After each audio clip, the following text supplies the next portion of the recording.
I'm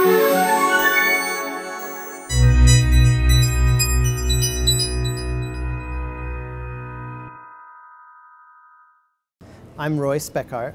I'm the Executive Director of the American Humanist Association, where I live and work in Washington, D.C.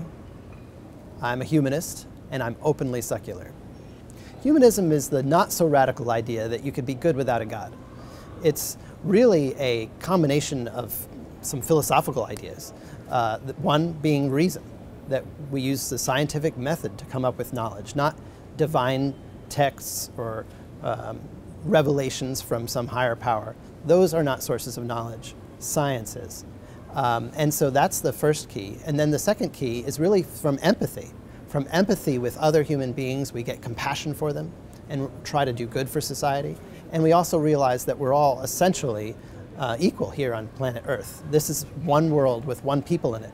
And if we can do good for each other, that can improve society and bring it in a positive direction. And that positive direction is what humanism is all about.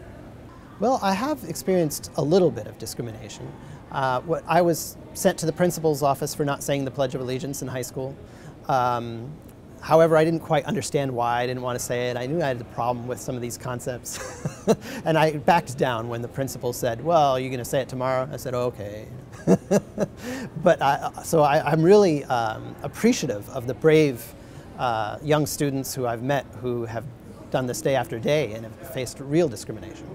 I've also experienced some prejudice in my work because I'm very public, of course, about my not believing in God.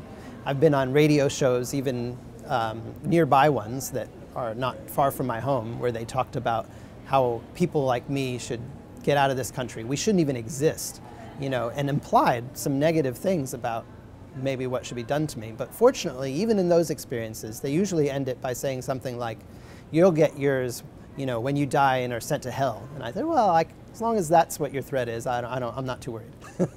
So personally, I haven't experienced that much discrimination, but I've certainly run across lots of people who do experience it day in and day out. And it's reducing a little bit at a time, but because people are being more out and open, which is what we've got to do if we're going to really overcome this prejudice. People have to be open about their secular ideas and beliefs.